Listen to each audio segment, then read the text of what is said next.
Okay, there's something happening here. Let's see what we got. All right. Back over here. Look who it is. We're live already, so be careful what you say. Okay, yeah, you got to put your earphones in.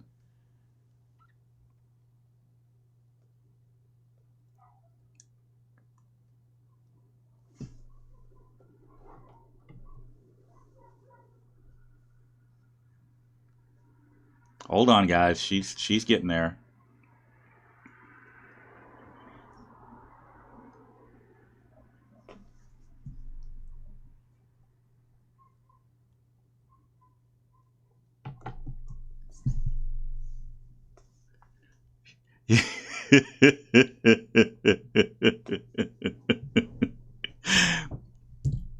For those of you that don't know, my daughter Sarah, when she's getting ready to go live on stuff, this is what it's like. She's the one that runs Laugh Texas. Shh, she can hear us now.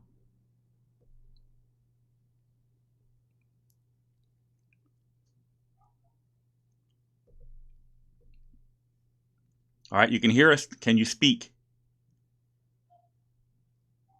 Okay, I'm not hearing you when you speak. Hold on a second. Let me see something here. Say something.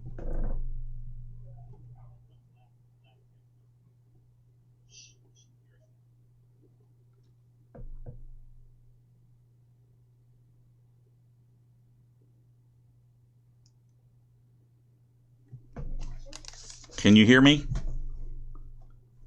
Cindy. Can you hear me? You can hear me? Just shake your head yes or no. Shake your head. Can you hear me? There, I can hear you now. Okay, there you go. All right, guys. All right, we're live already, so be careful what you say. Okay. Watch the language. Remember, my grandkids watch this sometimes. Dang, what happened to you? I went and got swooped up, so I was ready for this interaction. Wow. Wow. Okay. All those guys out there in the live stream right now are going, ah. All right, but we're not here to talk about Cindy. We're here to talk about Otto. Yep. All right, so absolutely. So let's get to it. I'm gonna just a quick recap for those who don't know what's going on with Mr. Otto. What are you doing there? Okay, there you go. I'm fine. Okay. I'm good. Yes, you are. So Otto was standing on a street corner in Royce City, Texas, with a sign that said, "Shit is fucked up." He got arrested for disorderly conduct for that, which is total BS. We all know that. Subsequently to that, he was camping, waiting to go to court the next day. He had his kids with him, and the police came up. So he exited his vehicle, got out of the vehicle, and walked. I don't know. From the video, it looked to be probably 30, 35 feet from the vehicle, you know, hollering to the police, "What do you want? What do you want?" That video is here on this channel if you want to look it up. And for doing that, he was charged with abandoning his children. Is that the charge? It's child abandonment? Child abandonment. Which is a felony in Texas. Mm-hmm.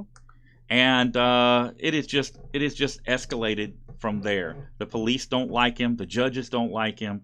And so they have screwed with him every which way they can. Which brings us to where we are now. He had a court hearing. He was doing court. He has hired lawyers, by the way, from Rockwall County, and every one of them has taken his money and run or quit because that county is just so corrupt. So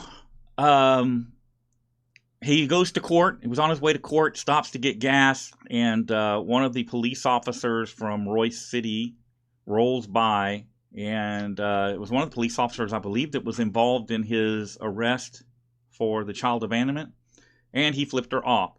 She comes up, takes off her body camera, and begins going from pump to pump, individual to individual, asking them if they were offended at this gentleman flipping off a cop.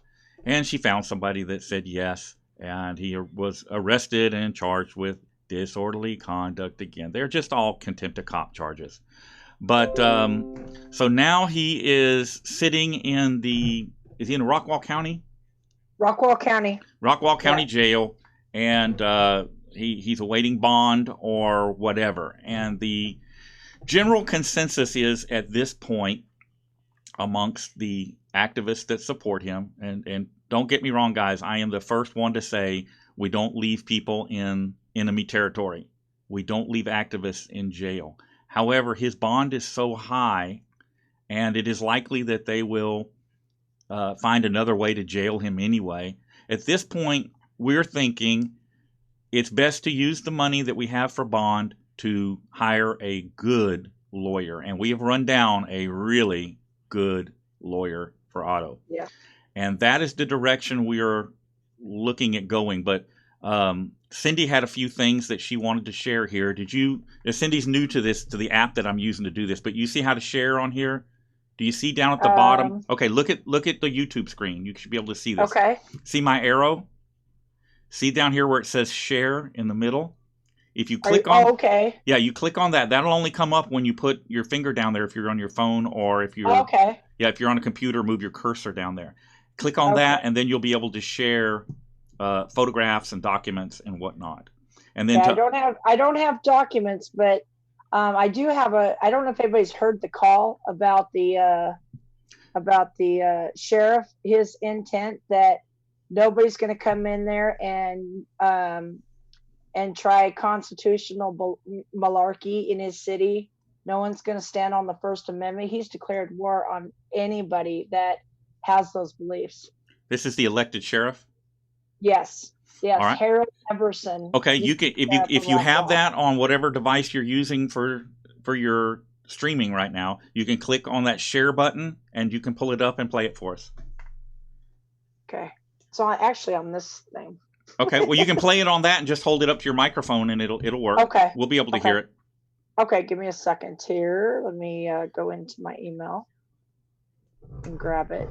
James Jefferson is a sweetheart. He actually got this phone call back from the sheriff of Rockwall, and he let his position really be known. Okay, guys, she said hold on a second, so it's probably going to be about 10 minutes. Not really, but okay. Here we go. Let me go down to James. There it is. Okay, this is the second call. Yes, right here. So this is the second call that we got back, or this is the actual return call from the original call that James Jefferson made with the sheriff, or tried to get a hold of the sheriff of the Rockwall County. And this is just the response back from the sheriff. So give me just a second and I'll have it up and running. Just a second, guys. Hey, how we doing? Can you guys hear it okay?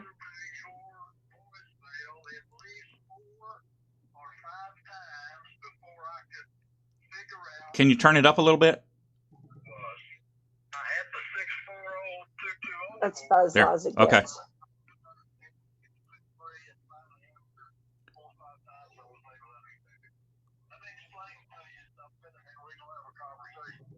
Sounds good.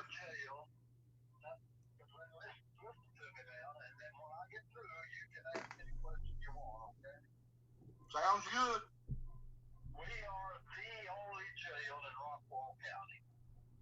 People with DPS and all the police departments, the game wardens, everybody in our county, or the state agency outside our county, books people into our jail. Our only responsibility, or not our only responsibility, but our primary responsibility is whether it's the sheriff's office or one of the other agencies that I just described to you, brings a person in that has been arrested by one of those agencies. It is our responsibility to welcome them to jail. And that is the extent of our responsibility from the standpoint of housing inmates. Now, once we get them in here, obviously we have a great deal of responsibility to house those inmates in the way that they're supposed to be housed, and we do that as well. So hopefully that will kind of explain to you what the responsibility of our detention officers are back there. Yes. You ask me any questions you'd like to ask, and I'll do my best to answer it for you. Okay. Is it also a responsibility of the people answering the phone to be professional and decent to the citizens that are calling? Yep, I can answer that. The other day, when Rockwell PD made that arrest, we had people calling our dispatch center and calling our jail, and I'm not saying all of them, but a high percentage of them were being very rude and using some bad language.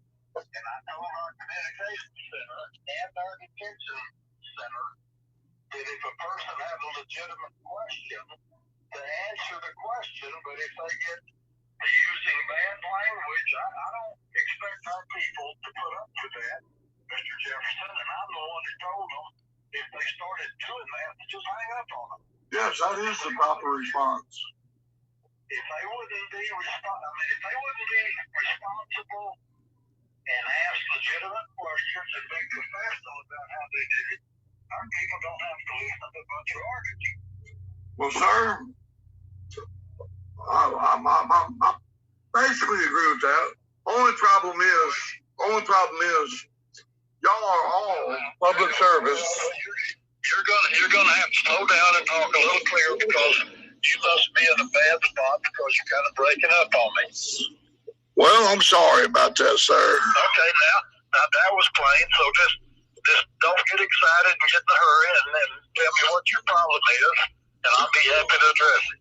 Okay, my problem is the people are not required to be professional.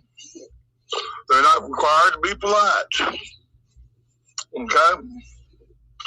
They are. You're talking about our personnel. No, I'm talking about the people. Your personnel are public servants. They do have a requirement to be polite. They do have a requirement.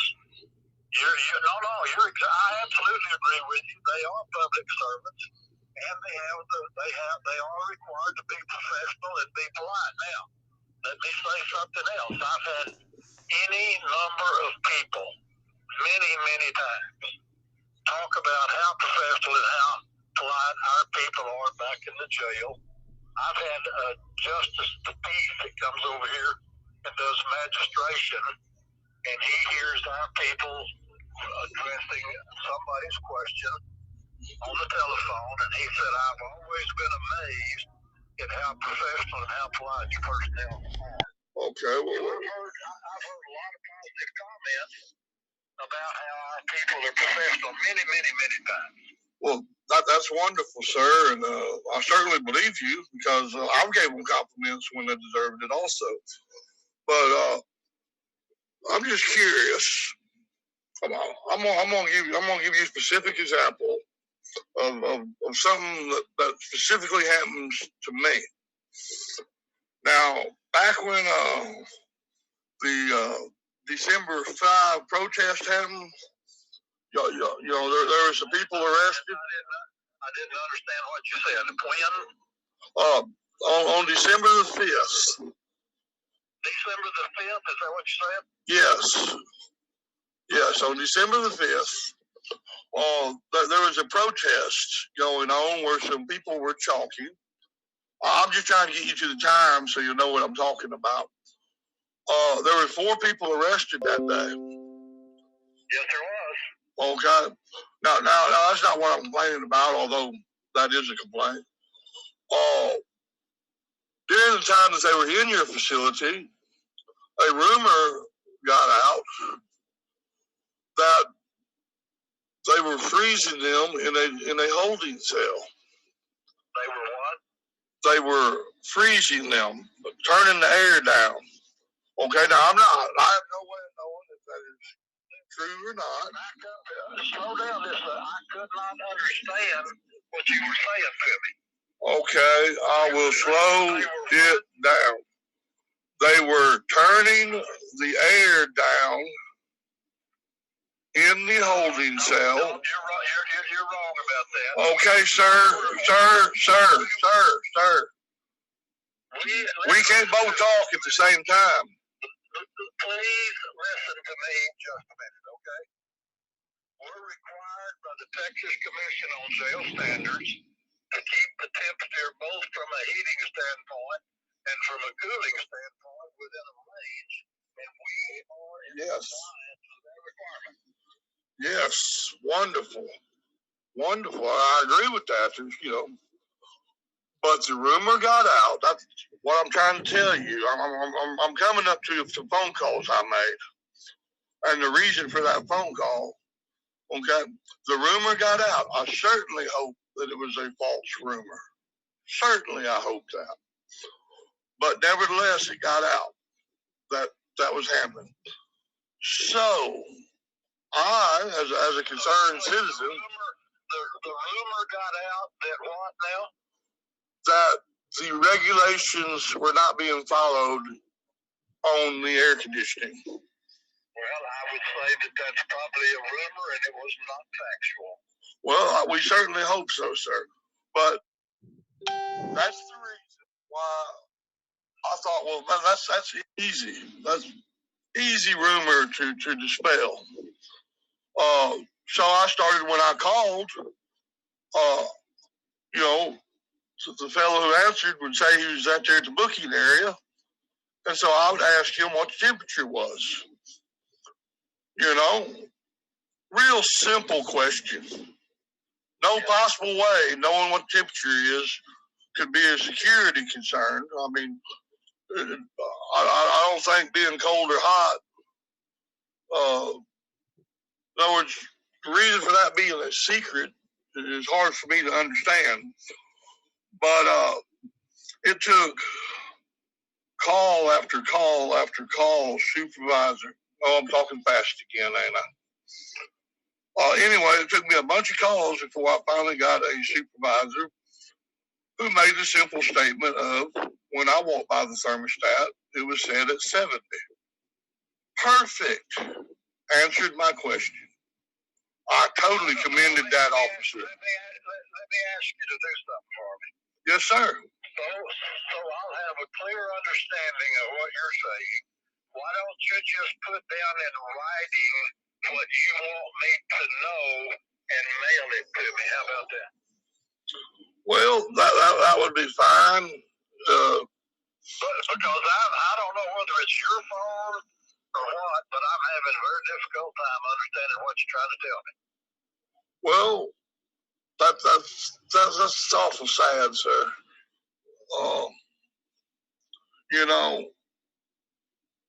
I'm sure. Let me say this again. If you will write me a letter and tell me what your concern or what your complaint is, and I don't even mind you send it to the Texas Commission on Jail Standards if you think you have a legitimate complaint. I would encourage you to do that.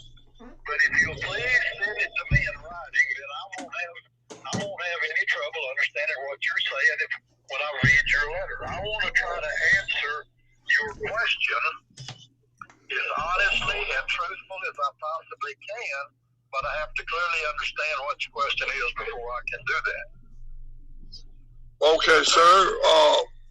I'm sure I can get some people to write you letters. I don't write myself.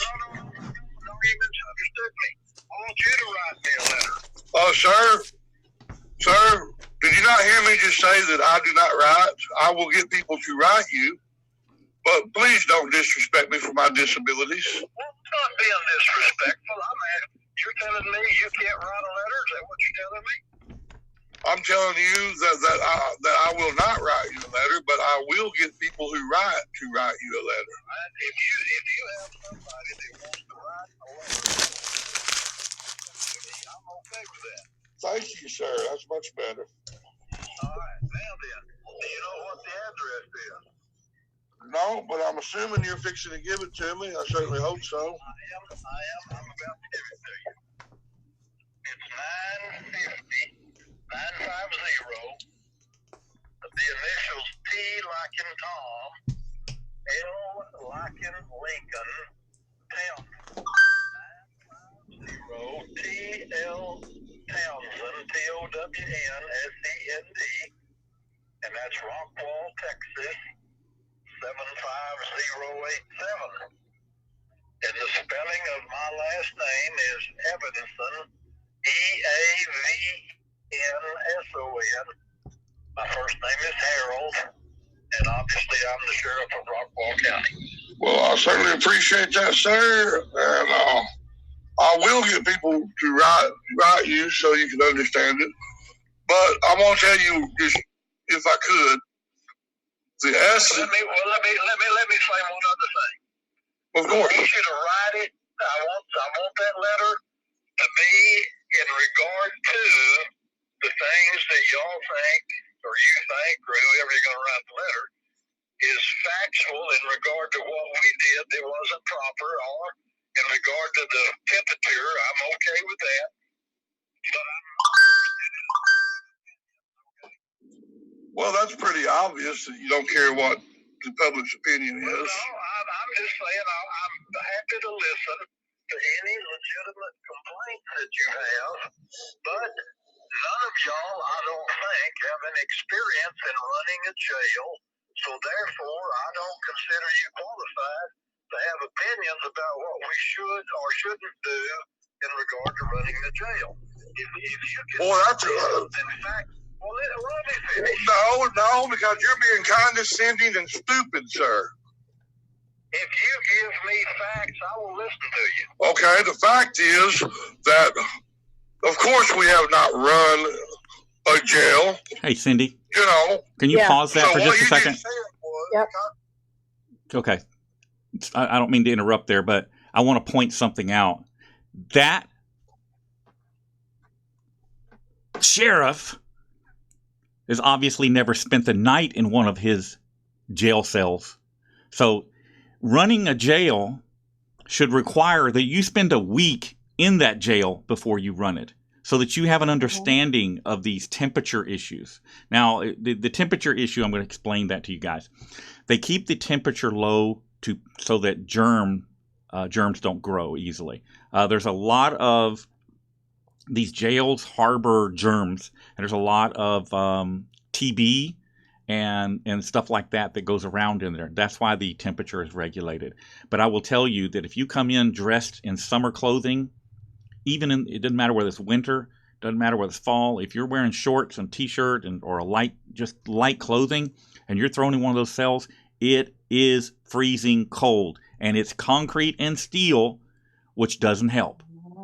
Okay, go ahead. Hey, Justin, Okay. Can you hear us okay? Hey, everybody, that's Justin Pulliam. Yes, the most feared Pulliam. man in Texas. All right, Cindy, can you forward Okay. it ahead? Get us to the part where he's talking about the war on the First Amendment. Are we almost there? Yeah, we're pretty close to there because he's now getting condescending, the sheriff. Yes. All right. He's getting a little mouthy. You're getting a lot mouthy. Jail, Yeah. our opinions don't matter. Well, as long as your opinions are based on something that's factual, I'll listen to them. You're a condescending bastard, ain't you, sir?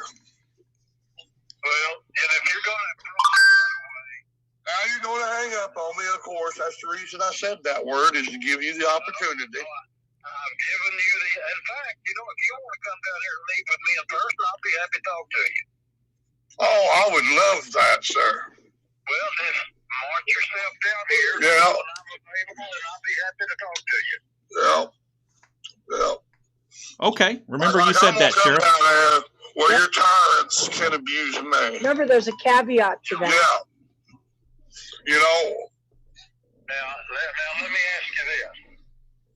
See, your opinion about me being a condescending bastard is nothing but an opinion. I agree with you, sir. You can't, no. You can't back that up. I've been sheriff here for 19 years. And do you live in Rockwall County? Where I live is none of your business, sir. Well, no, I'm just asking if you live in Rockwall County. And once again, I'm telling you where I live is not your business. I'm not asking where you live. I just wanted to know if you lived in Rockwall County. But if you're not willing to answer that, that's okay. Well, I appreciate that, sir. But listen to me just a minute. I took it. I don't know if you know what the past history of Rockwall County Sheriff's Office was, but I took over a sheriff's office 19 years ago that had all sorts of problems in the jail and all sorts of problems in the sheriff's office. And none of it, we've not been in the paper about corruption or anything like that in 19 years. And as a matter of fact, I started a public corruption investigation on the sitting district attorney in 2006, and he ended up in the penitentiary because he was corrupt. So we've done it the right way here, and we've continued to do it the right way for 19 years. Well, that sounds wonderful, sir, and I commend you for that. However, you also still arrest people for protesting their government in your city with a silent gesture. Let me ask you this. The people that were arrested at the courthouse were arrested for criminal mischief, and that is a legitimate charge. Well, all charges are legitimate. You know, they're on paper. They are legitimate. However, putting peaceful acts that don't meet the letters of the law, and charging them with that is a very wrong thing to do. Contempt of cop is not illegal. You think it was wrong that those people were arrested? I most certainly do, sir. When they committed a violation of criminal mischief? Yes, well, is your granddaughter outside playing hopscotch on the sidewalk? Well, do you think it was okay for them to be riding on the government property? Yes, I do. It's not government property. The thing they were saying, F the police, and they were putting vulgar language on there. Is that professional and acceptable? Is it Still illegal? constitutional. There you go. It goes from the content. You're a fool, sir, if you believe that. It's already been to the Supreme Court and been ruled on. Saying fuck the police is perfectly legal. You the statute on criminal mischief? I read the statute, sir. However, I've also read what the Supreme Court said, saying fuck the police is perfectly legal. You want to pick and choose what you can do and what you can't do is what you got to do. I want law followed. Okay? When you say fuck the police and they turn that into criminal mischief, now you're using your police powers to abuse a person merely because they offended you. You're wrong. We didn't abuse the person. We arrested them for a violation of the law. Obviously, sir, you're too set in your ways to understand what the problem is here. That's not abuse. Now you call me when you're ready to come down and have a talk with me, okay? As soon as I make it there, I'll be glad to. Will you allow me to do that without sending your goons to arrest me? I'm not going to arrest you unless you violate the law, okay? Well, that's awful sweet, but I am going to say fuck the police while I'm talking to you. So will I be arrested for that? No, you're just completely out of sync there. You know, you're welcome to come down and talk to me, and you know, you can make Ain't no BS. I'm telling you exactly what I'm going to say when we sit down to talk. And I'm asking you if you'll arrest me for that. No, you call me when you want to come down and talk to me. And All right, Cindy, we get the idea. We got it. He basically, the bottom line is, I got if it. you say the word this or anything else, he's going to arrest you. Yeah. Okay. That's the end result. All that James Jefferson Got it. made this. Um, So, sheriff or tried to get a hold. So that's kind of where things are with him. He's just set in his ways. Well, He's not okay, gonna so change. here's the thing. Okay, he's been in office, he said, for 19 years, which means he's probably been a police officer for about 30, which means that he's used to doing things the old way, and therein lies the problem. You know, he's had his way for too long. Justin, what you got for us, Justin?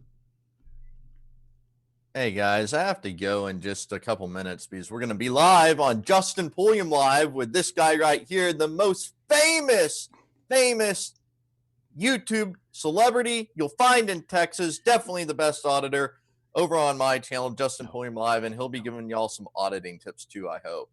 No, Don't listen. Don't listen to that. Don't listen to that. He's trying to give me a big This guy head. is a celebrity. Okay, let me. I got to figure out how to share my screen. So I have an update that just came in. It's in the middle. It's in the middle. Look at the screen. There okay. we go. Yeah, right here in the middle. There you go. I got it. So, can y'all see? Can everyone see my screen now? Yes, we can see your screen. Yes. Okay, so, you know how Royce City was playing all those dirty games, and okay, now can y'all see it? It's good.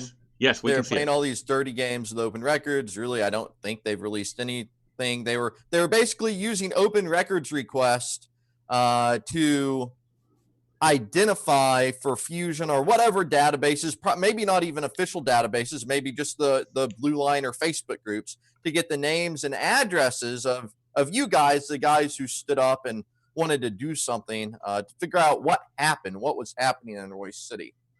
And they can't do what they did. It was illegal. I filed a couple complaints. The district attorney said, "Oh, hey, everything they did is wrong. Everything's great. And Rockwall, there's no corruption in Rockwall County, you know, just like the sheriff.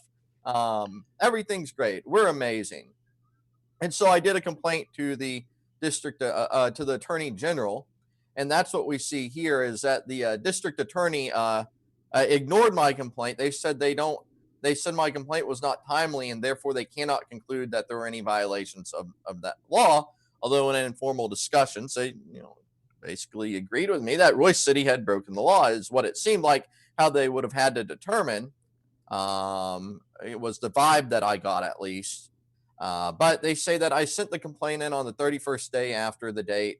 And then you see here, News Now, Houston, where the other complaints that I did, you see the copy and paste failure, how they're wanting to do that. I haven't received anything regarding the Harris County, but that's some writing on the wall, what's to come. Here's the timeline. They said I did it I received it on October the 24th, and then I filed it on November the 23rd. And I actually did live stream on the 23rd. I counted it out here, and unless I don't know how to count 1, 2, I mean, that's 31 days. Y'all check me. I don't think I missed any. It seems to me like I did it on the 30th day. Here's what the law says: before the 31st day after the date the complaint is returned. I started counting on the day after. I counted to 30, subtracted to 1. That's when I submitted it. They say I did it on the 31st day. So I don't know what to tell y'all, but this is, the attorney generals from North Texas. Y'all can read about Ken Paxton and his criminal prosecution that he faced, how hard it was even to get an indictment. All sorts of stories about that if y'all are interested about how politics works in Republican North Texas. Anyways, it's 7 o'clock on the dot. Here's my update. I've got to run. David, I hope we'll be seeing you soon on my channel, but I'm going to go ahead and talk to the audience while I await you. Okay. Okay. You need to stay on Zoom. Use the Zoom app. Okay, because I couldn't get that other app to work. So use the Zoom app and send me the number so that I can get in, and I'll be over there. Can we just use this one? You'll have to come back over and come into this meeting, or we can keep doing what we're doing right here if you want. I mean, just when y'all get done, or everyone can come on. I mean, it's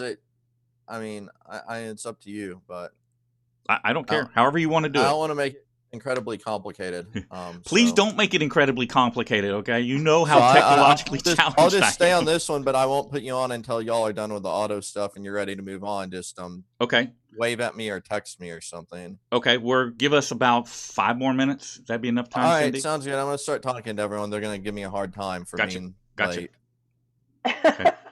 So now we're going to get to see what Justin sitting there going while we're listening. Okay. All right, Cindy. So here, guys, we'll just get back to the auto thing. So what we're going to do is, it's just the mods. Cindy, if you will put in the chat somewhere the donation site for Otto for his legal defense fund. This is not for bond. We are hiring him a pit bull lawyer. Yeah, I know Rockwall County, the Fusion Center, has sent out an emergency alert to Rockwall County. It's coming across my phone right now. There it is right there. It said, look out. News Now Houston is raising money for a badass lawyer out of Dallas. Absolutely. For Otto. Beware. I'm not sure what's going on in Collin County yet. I'm getting a few things, but I don't want to go over it unless everyone tells me to. But Rockwall's kind of pressuring people not to help Otto in any way, shape, or form. That's the gist of what I'm getting. Okay. They're telling every bondsman not to help, not to do anything for him. Of course they are. Yeah. Same thing they're doing to every attorney that's tried to represent Otto is they're bullying them. Of course they are. That's what they do. Yeah. So, all right, are y'all getting that link out? Because I can't see the chat. Yes, I actually got it out. Does everybody see it? Should be popping up under me. Yes, it's there. Okay, good. So if you guys got a little coin to spare to throw into the pot, that'd be great. And let's get this lawyer for Otto. There's also one more thing I kind of want to bring up, everybody, is we would like everyone to ascend onto Rockwall. This is a call to action for every auditor across the country and around the world. Wait, you said call to action? You mean like a tyrant alert? Yes, it's a call to action. I love a good tyrant alert. We want everybody to ascend onto Rockwall on February 10th because we are going to show the sheriff and the county of Rockwall what we feel about his war on the First Amendment as well as the Constitution. We're going to give them a First Amendment education. Okay, now I'm going to interject here with some bad news. The sheriff is absolutely right about on the Texas. Okay, this isn't everywhere, but in Texas, the criminal statute does say that chalking would be covered under criminal mischief. All right. However, I was there when the chalking incident occurred, and that could have been handled very easily with a warning. The sheriff, all they need to do is come out and say, hey, guys, this is criminal mischief. If you continue, we're going to arrest you. You need to clean this mess up. Problem solved. That's what we call street justice. That's called street justice. That's how you handle things. You don't go straight to arrest just because you have the power. That's the problem. That's the problem, is they want to arrest people and ruin their lives for nothing. For nothing. Yep. So what else you got for us, Cindy? So that's the biggest thing that we got. Of course, Brittany Lane, who is the officer that arrested Otto for the use of the middle finger. She was seen yesterday running around. She obviously knows what we're up to, what we're trying to do. She has been summarily disciplined for her not using the dash cam or body cam. Yeah, she removed her body cam. People remember you're on a completely different channel, and some of these people aren't aware. So when Otto flipped her off, she stops and she removes her body camera, throws it in the front seat of the police car, and proceeds to go pump to pump trying to find a victim for the disorderly charge. Now, we don't even know that she found one. She may have just lied because we don't have body camera footage. Imagine that. Yep. And so she's not allowed to ride by herself right now. She's kind of on a very tight rope. Good. In Rockwall, by the Rockwall Police Department. So, but the Observer, as well as My Eyes on You, saw her running kind of out of uniform yesterday. But she was partnered up with someone. She's not allowed to be by herself. Good. So, but we are asking everyone to please contribute. Every dollar goes to helping Otto with his pit bull legal defense fund, because that's really what this is going to amount to, is that we have to really produce a major legal attack against this corrupt system that's in Rockwall. Well, and let me interject here. So we did some background on the lawyer that Cindy has found, or Cindy didn't find her. What's her name? Crystal? The Observer, yeah. Yeah. The worst observer. I call her the Observer because I don't think she's the worst. Well, we did some background on this guy, and we're not going to go into it because we don't want to tip off Rockwall County who he is, but I will tell you, he is the perfect person for this type of case. He's not just licensed as a Texas attorney, but he's licensed federally as well, and he has extensive experience with civil rights issues and civil rights cases. This guy is the real deal, and yes. I am pretty sure that he will give the county of Rockwall an enema. And I think that he is the guy to kind of make all these charges go away. I think he's the perfect guy to do it. I think he's the perfect lawyer to put that city on notice and put them on their ear. Like I said, we really need as many people here on the ground for February 10th, because three of the 4 people that were arrested also for the chalking incident when we were there supporting Otto December 5th, they're going to court that day. So we need as many people on the ground in Rockwall to support this event and give these people the rich First Amendment education that they've ever had. Now, are they all in the same court? Or I mean, I was there on December the 5th, and I went up to court, the court that Otto was in. But I think there's more than one court. Are these guys all in the same court, or are they in separate courtrooms? Do you know? I don't know. I just know that they all have to be at court that day. That'd be News Now Patrick, the Observer, as well as Monkai 83. Tucson Lori unfortunately had a medical thing that happened, so she's got a court date later on in February. But because of what's going on and the amount of stuff that the county is putting through you can cut the tension with a knife. It's that bad. So we need everybody on the ground. It's from all walks of life. We want you there because we really do need to tell these guys that it's okay to use the middle finger. It is okay to not get offended about someone's right to free speech. And it is okay to silently protest. It is okay to protest our constitutional rights and the First Amendment. So everyone, please join us on February 10th. And there is the distinct possibility, we don't know, I'm not going to say it's happening at this point, okay? In other federal court jurisdictions, we have gotten rulings about chalking being okay. And so there is the possibility that one of these cases is going to be fought all the way to the Fifth Circuit, so that in an attempt to gain that same thing. But remember, that costs money. And right now we've got, one step at a time. Yep. So if you can donate, please do. Let's get this lawyer for Otto. And as charges get dismissed and kicked and, taken care of, the bond amounts will come down, and at that point, we'll see what we can do about bonding Otto out. But right now, he's going to have to wait. And he's going to have to sit on his hands for the time being because, at least we know he's in the jail. We don't like him there, but right now it's the necessary thing so that we can get him the pit bull legal defense that he needs.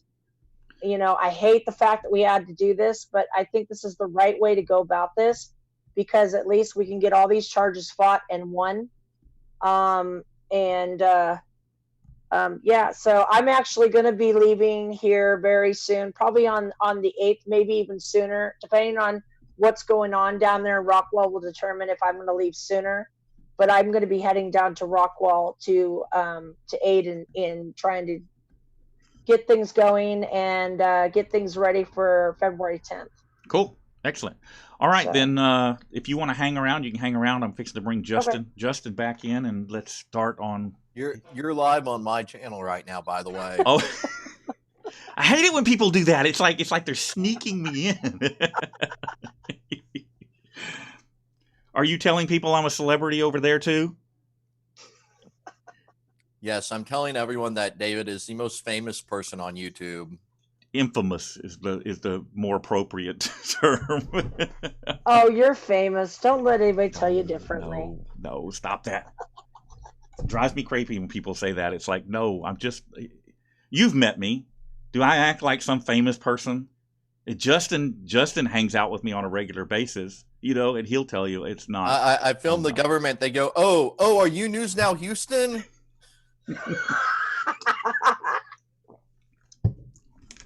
It tells you what they're afraid of. They hate accountability. The only thing worse than accountability is a camera because it don't lie. All right, Justin, I can't see you. I can hear you, but I can't see you.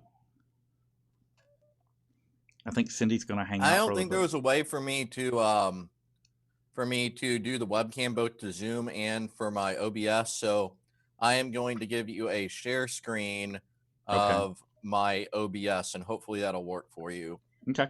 Can you see my OBS now? Yes, I can. Except for that messed up. That made that go away. I need to make you still big. How do I do that? Don't get me started. There we go. Well, no, that didn't get big enough.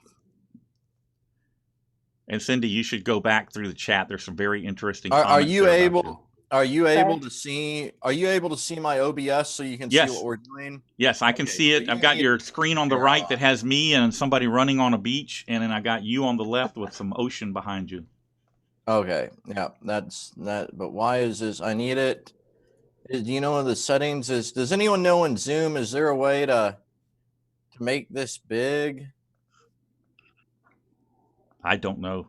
Well, I am doing share screen. Hey, you know what? Hey, I got an idea. Put it back where it's just you, and I will pull you up on my cell phone, and I can look at your channel on my cell phone. Okay, but just don't do the video. Don't do the audio on that. No, I've got it turned down already. You'll listen to me through Zoom, right? Yes, I'm listening to you here, but I'll see you. And then you can watch on there. Excellent. Okay, we got it all figured out, guys. Hey, when you bring live celebrities, I mean, we're talking like, this guy has hundreds of thousands of fans and followers, and when you bring people live to YouTube like that, sometimes you have some things you have to work through to get it on. But here he is. He's just pulling us up on the phone right now. And thank you everyone who's here. Thank you everyone who liked it. If you're new, please do subscribe to the channel. Let's see what's going on in the chat. Okay, I can see you now and everything. All right, cool. And I can hear you. I think they can hear you. So I think we're good. So I know what everyone really would like is they want to know how do I audit? How do I audit? And so I wanted to show some clips, and the intro everyone saw was your clips from your video of your encounter with Philip Englishby. But I'm going to show a few seconds out of the video. So I have to get all my screens set up. I had to rearrange everything to accommodate this. Okay, so this is a video on my main channel. I'll post the link, but I'm going to show it here. And I think it actually is my most viewed video now. I'm not close to it.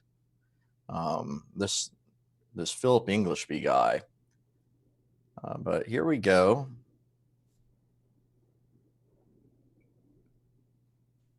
And why do I not hear this? That's fine. An officer into a confrontation. The mayor said the guy intentionally baited us. What do First Amendment auditors really do? Let's find out. All right. How you doing? You doing all right? Sergeant Englishby.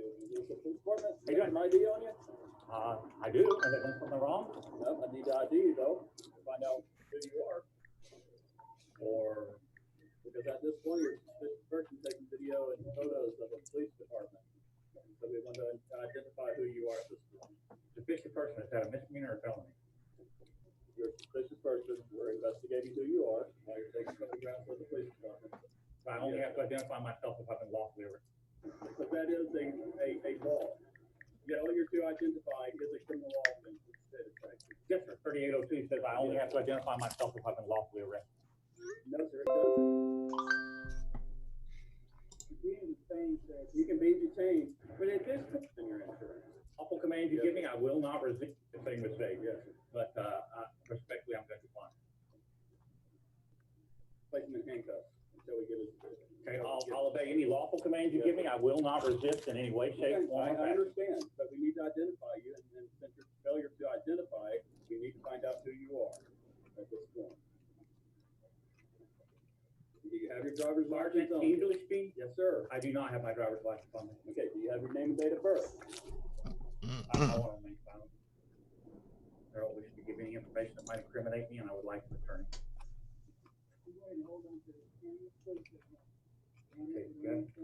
Okay, I'm just gonna pat you down just for my safety and yours. Do you have anything on you? I have no weapons, nothing, not even a pop. Okay, and sorry about that. I don't know if you could hear that. Hey, thanks, David Cormier. Thanks for subscribing. I don't know if you could hear that, but you were there, so you probably kind of remember. Yes, I remember it distinctly. So rather than swapping back and forth, since you can't see, I thought we'd just kind of go through all of it. And I think there's so many important lessons that can be learned just out of what I showed. And so I guess I'll just leave it open-ended at the beginning and let you talk about it.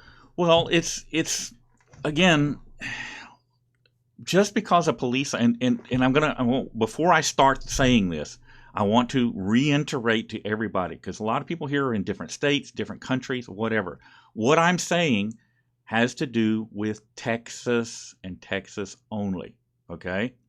Some of it applies elsewhere, but I don't know what state you're in, so I don't know your laws. But in Texas, you only have to identify yourself if you've been lawfully arrested. Detained doesn't count.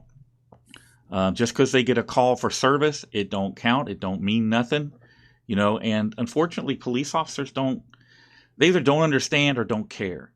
And just 4 or 5 years ago, 3 years ago, it was like they had no training on it. And since we've begun to do this here in Texas, more and more they are getting training on the ID statutes, and they aren't retaining it.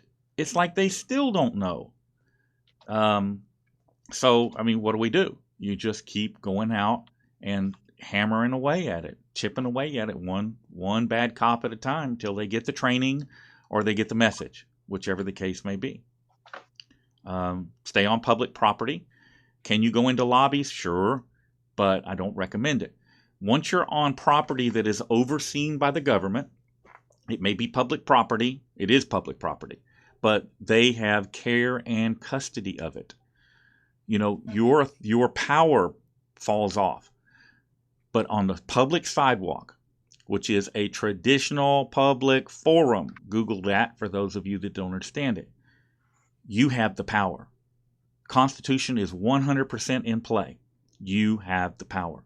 And that's where you need to be, and that's where I try to stay for the most part. This particular instance, that's where I was.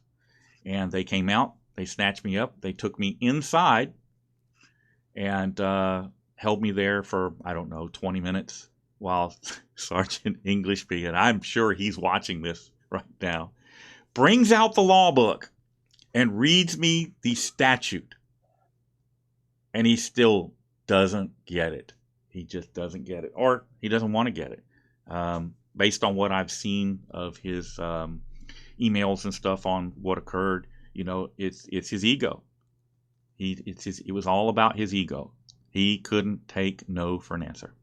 And therein lies yet another issue that we have with law enforcement in America, not being able to take their ego out of the equation. So pause for a second. I'm going to show something. Okay, go ahead.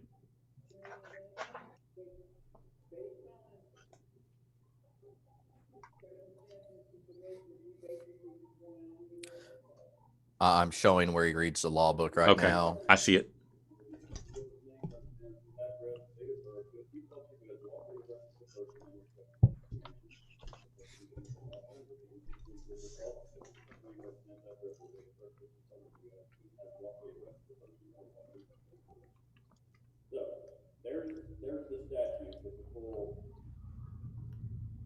required. That's all we need is your name and date of birth, then you're released from detention, and you're on your way. Back to you, David.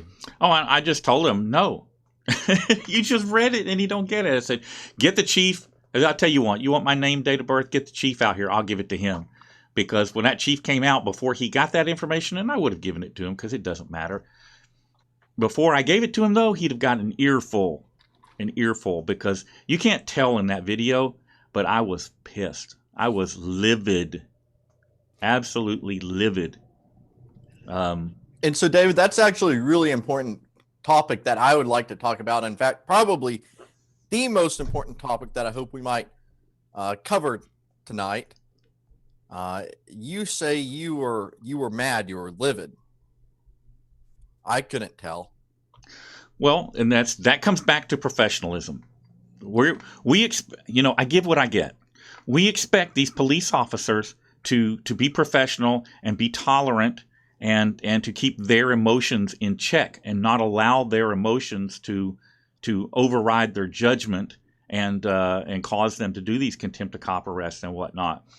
I can't expect that from them and not give it myself. Yes, I would love to have got up and screamed and hollered and thrown a fit and called names and stuff, but what does that say about my professionalism? What does that say about, my ability to do what I do? It's a negative. Hey, Steve D, thank you for the super chat. We really appreciate it, and thank you all for watching. If y'all would like to get involved, you can use the super chat over on the regular YouTube interface. There's a link to Streamlabs in the description. So one of my rules for doing activism is get mad only on purpose. And what that means is, yes, that showing moral outrage can be very powerful, powerful motivating force.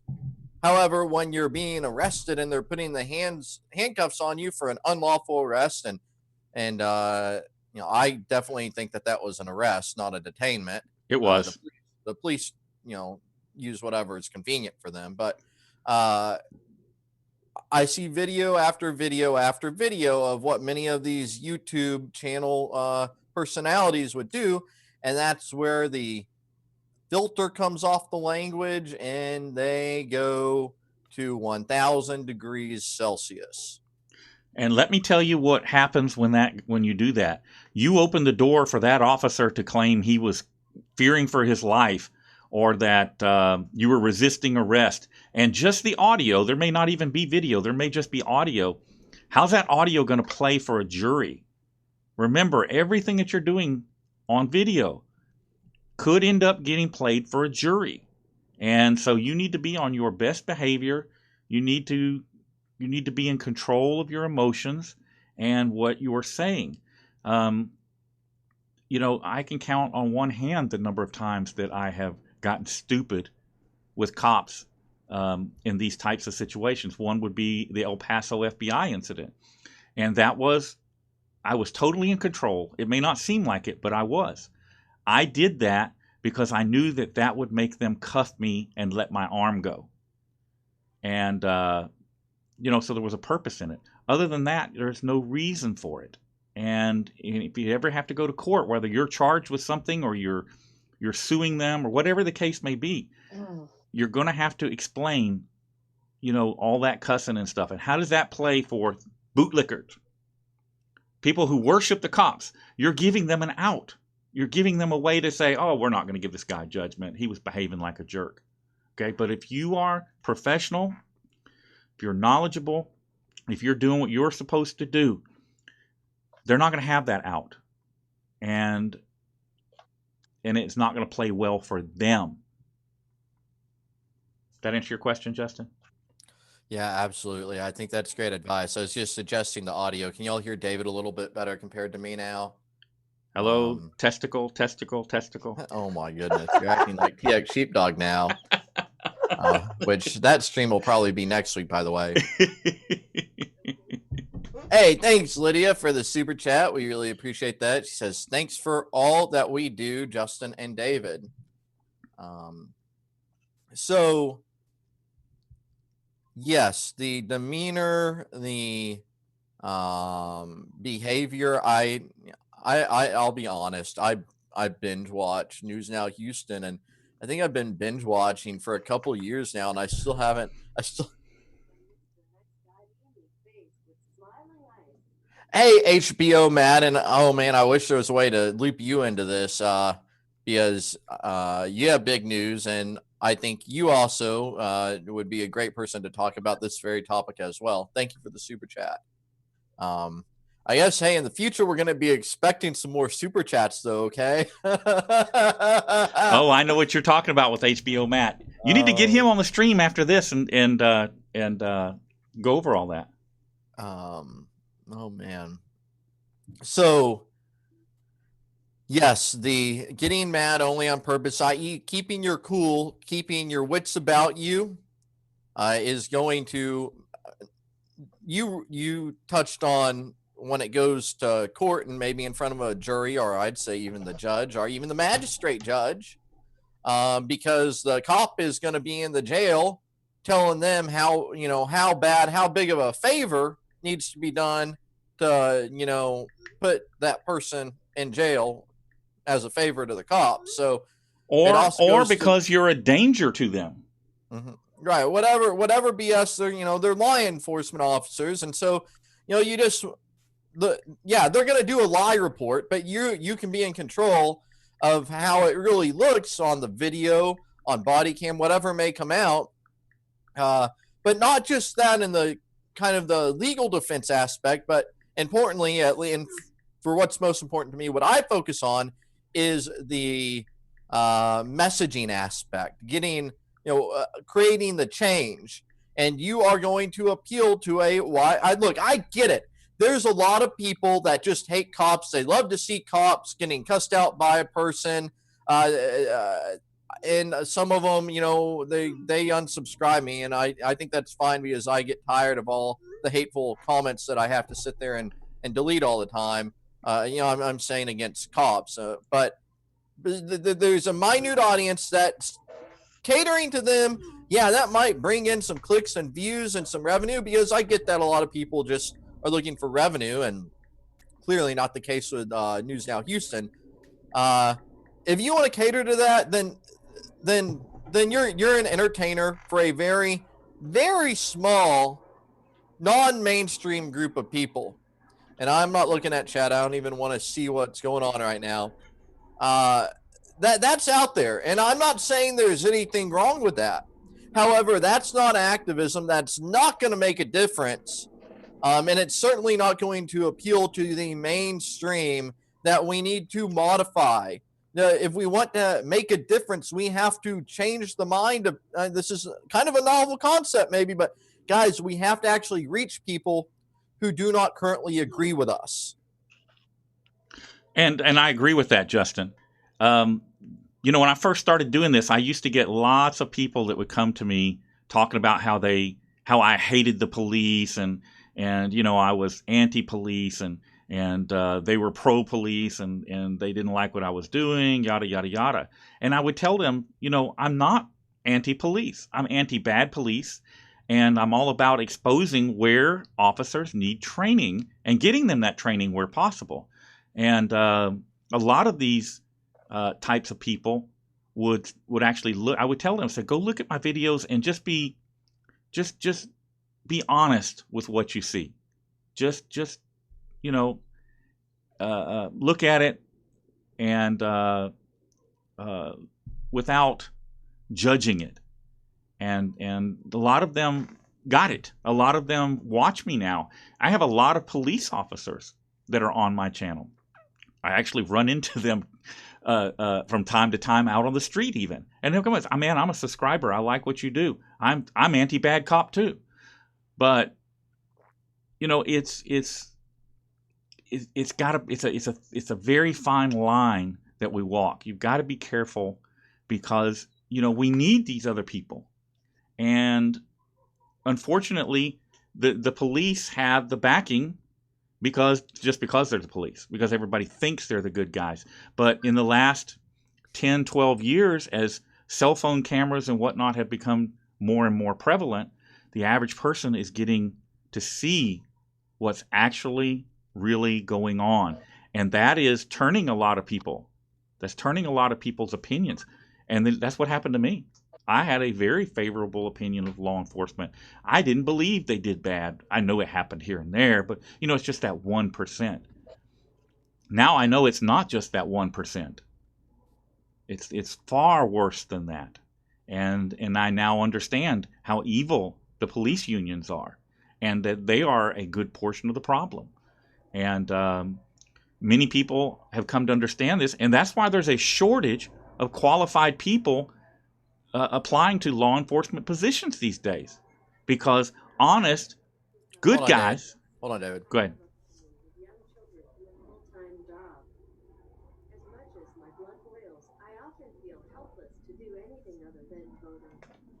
Thank you, David Perry, for the super chat. And what that was, David, he said he's afraid to become an activist because of his family and young children, full-time job.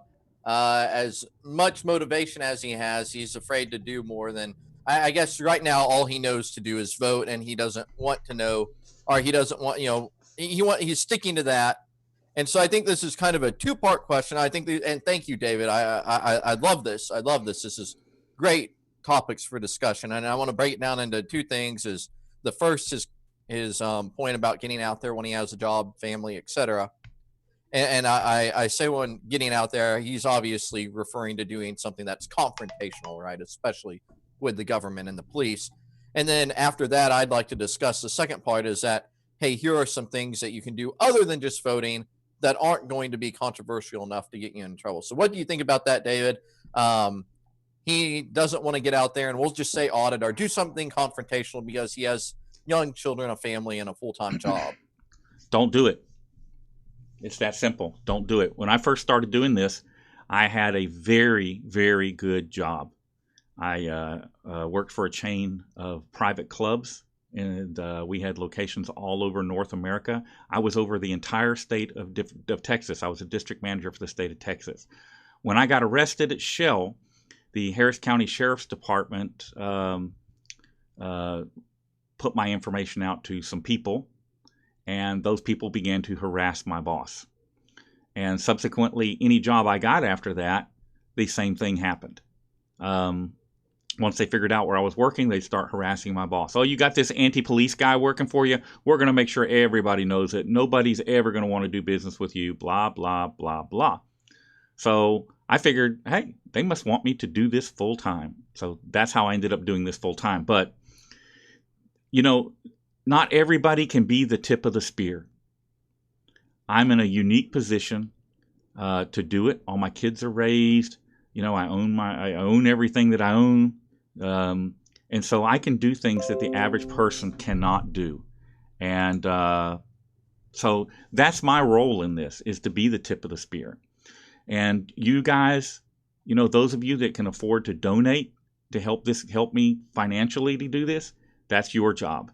Those of you that can't, then all you can do is sit around and watch ads and make phone calls. Hey, that's your job. Everybody's got something they can do to promote what we're doing and further the cause. And so don't think that you need to be the guy on the street with the camera, because you don't. You have a lot to lose. If you've got kids, you've got a job that you might be affected by this, you should really not do it. You should find another way to participate.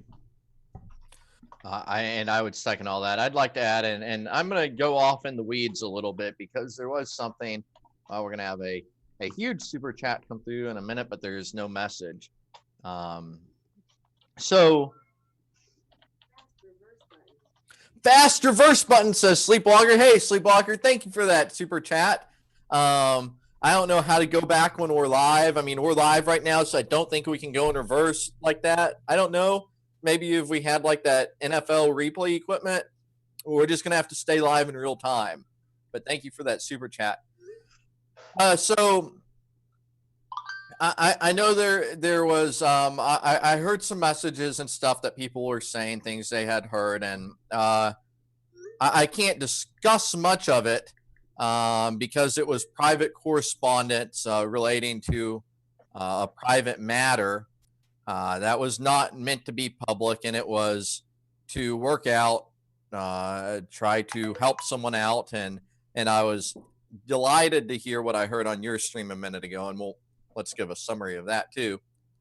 But when people have issues with, say, their families, that is the time when you no longer do activism, and when you are trying to keep your kids with you and keep your family strong, because ultimately that's what's going to change our country, our world, is strong families who are not reliant upon the government and the police think that they need to set them straight.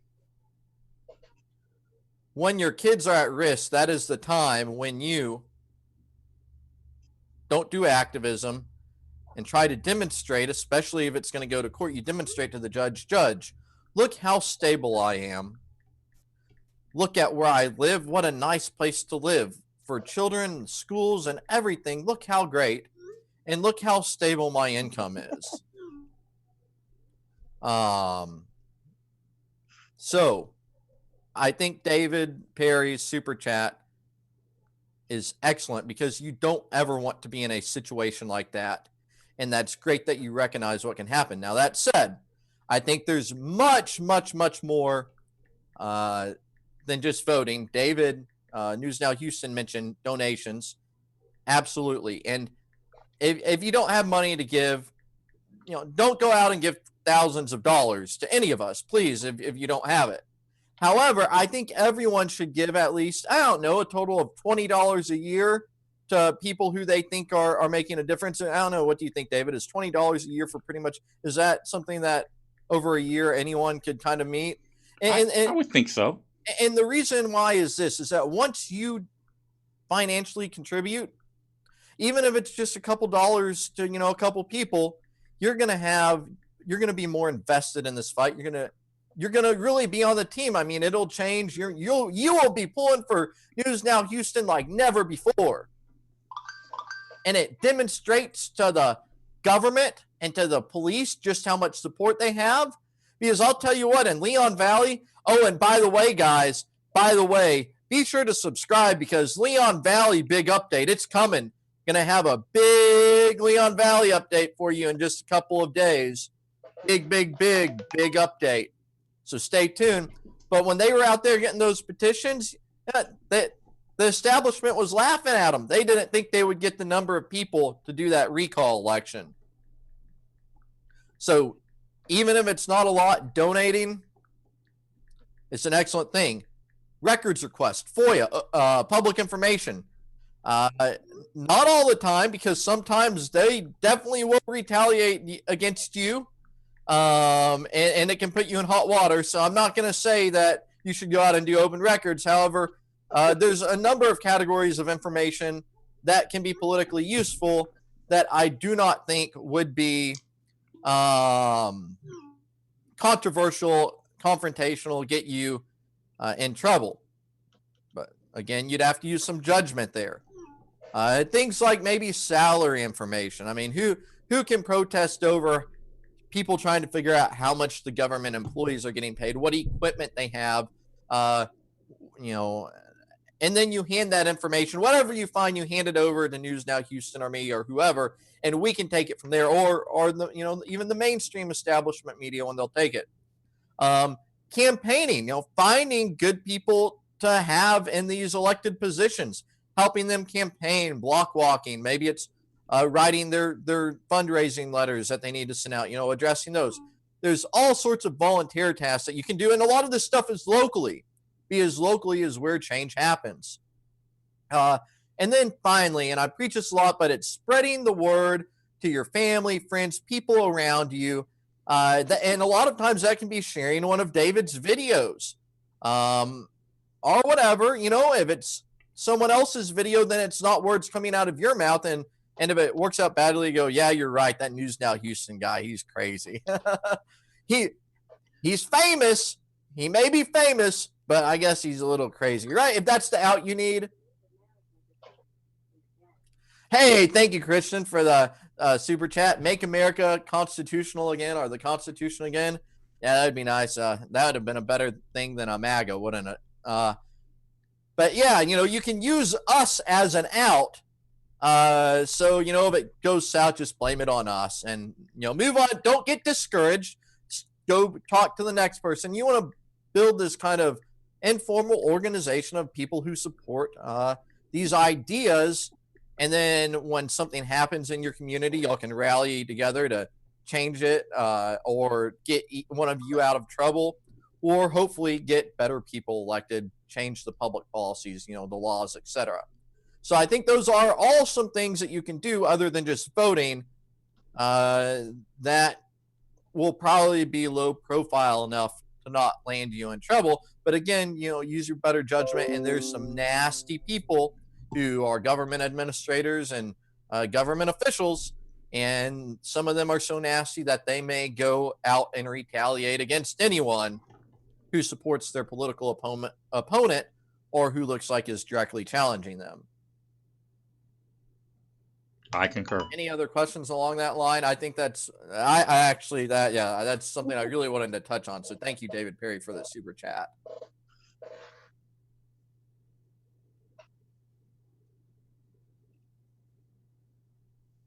You mentioned it earlier, the traditional public forum.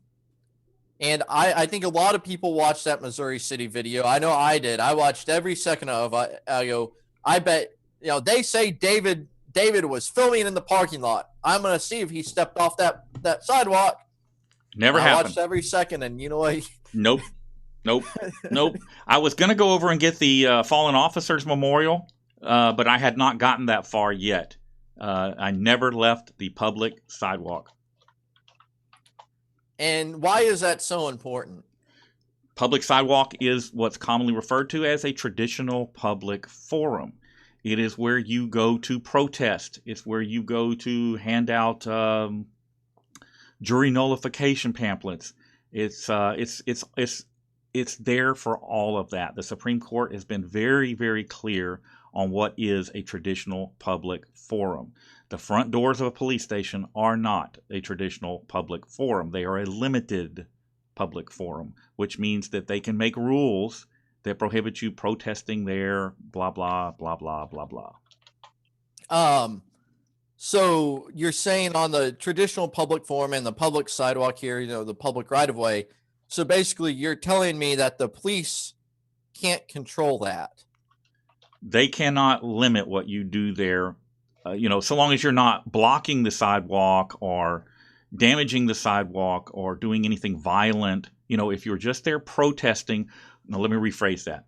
If you are just there and you are engaged in a constitutionally protected activity, they are very, very limited in what they can do to stop or change that activity. But they can arrest you for trespassing or trespass you from the sidewalk, right? Nope. Even the sidewalk in front of the city hall or police station. Okay, not the sidewalk that leads up to the doors where but it's the on. One I'm saying in front along the public road. No, nope. Even though they're going to say it's city property. Don't care.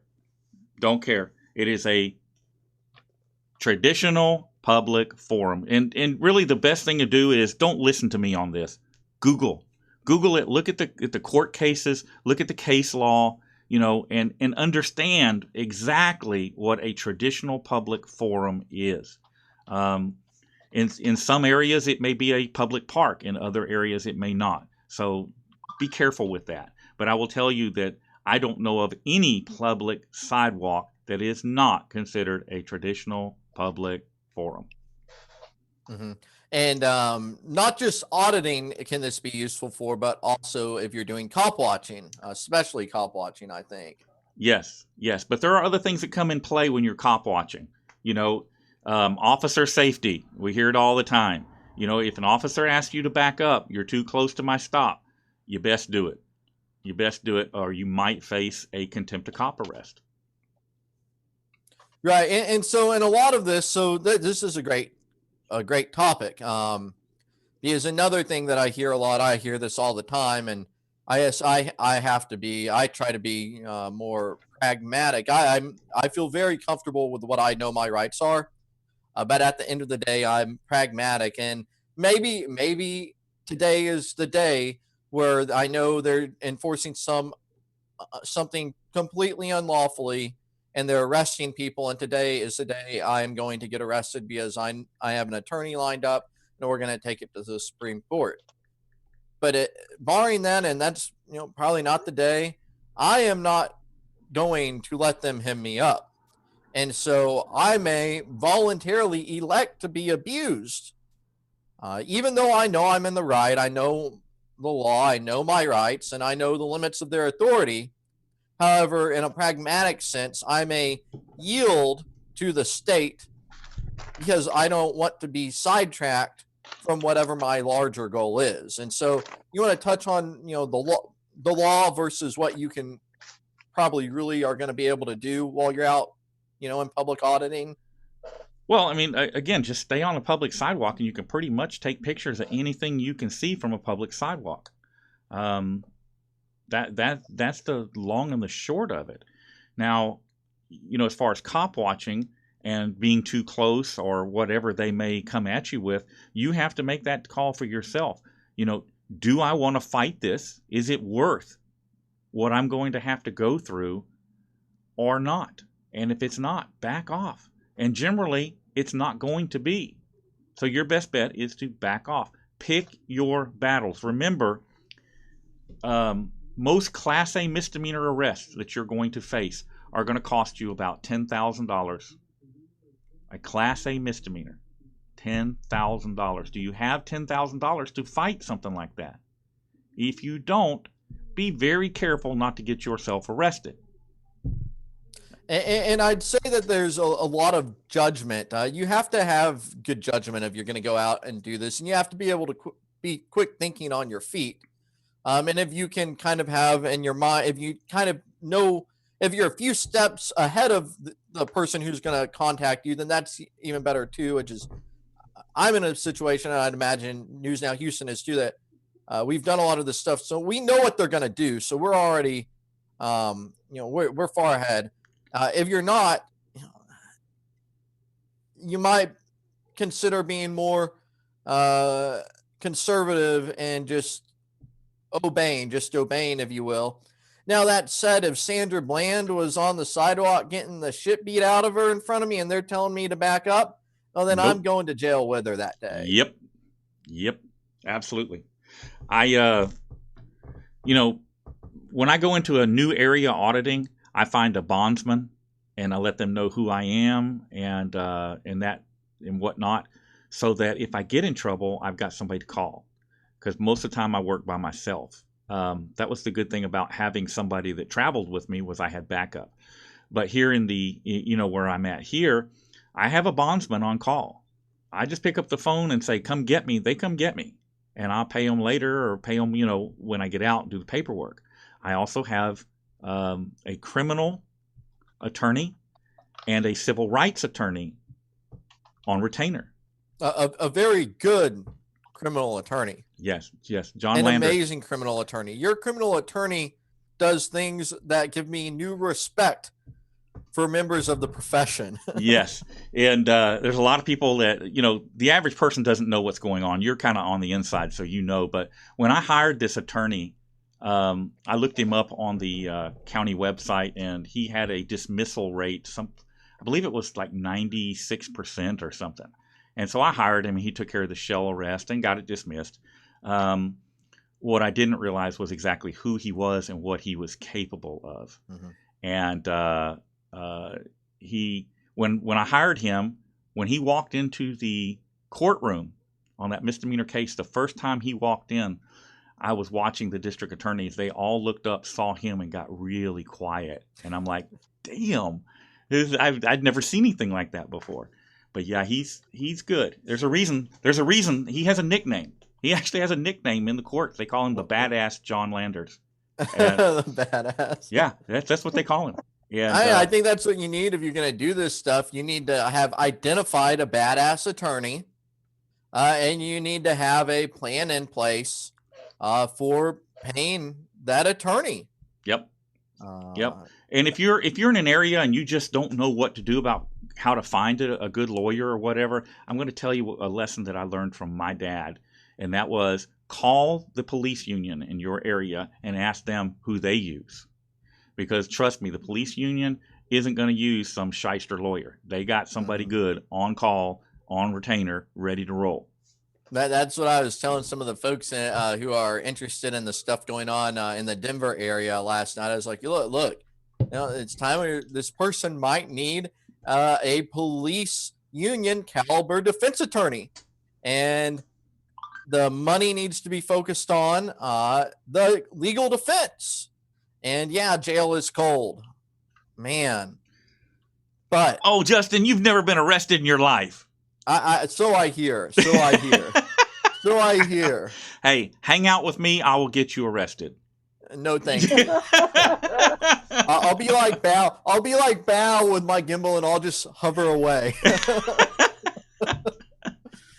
Oh man, did y'all see that video that James Freeman uploaded? It may be on Clash with Bow live stream or something too, but they sent like 5 college cops lights and sirens the wrong way down the street after Bow for cussing out a copper. No, I don't think he even cussed at her. He just told her to do her job, and so.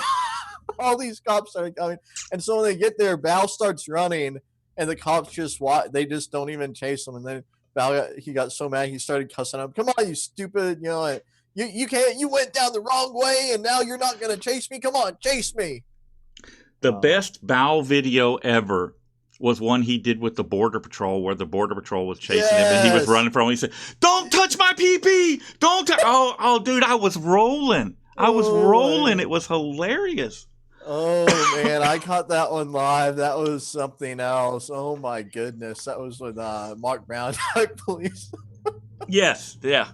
Oh god, that was absolutely hilarious. It was hilarious. But you'll notice. So yeah, Bow is, and I wouldn't call it cop watching. That would definitely be cop blocking. And he'll unleash on him. And normally he did get, I guess it was in Orlando or something, some crazy cop arrested him for him calling her a B word from the sidewalk, which was ridiculous. Yes, I saw that too. But generally, I mean, Bow will unleash on him. But look, does he get arrested? No, not very much. Not very much. But you have to understand, okay, Bow is a little bit of a civil rights activist and a whole bunch of an entertainer. Yes. You know, and there's nothing wrong with that. Bow cracks me up, dude. That stuff he was doing in Leon Valley with Salvaggio. Oh my God, that stuff was hilarious. That city hall meeting where Salvaggio was sitting next to him, and he had that speaker, and the speaker kept going on, oink oink, piggy piggy. Oh my God.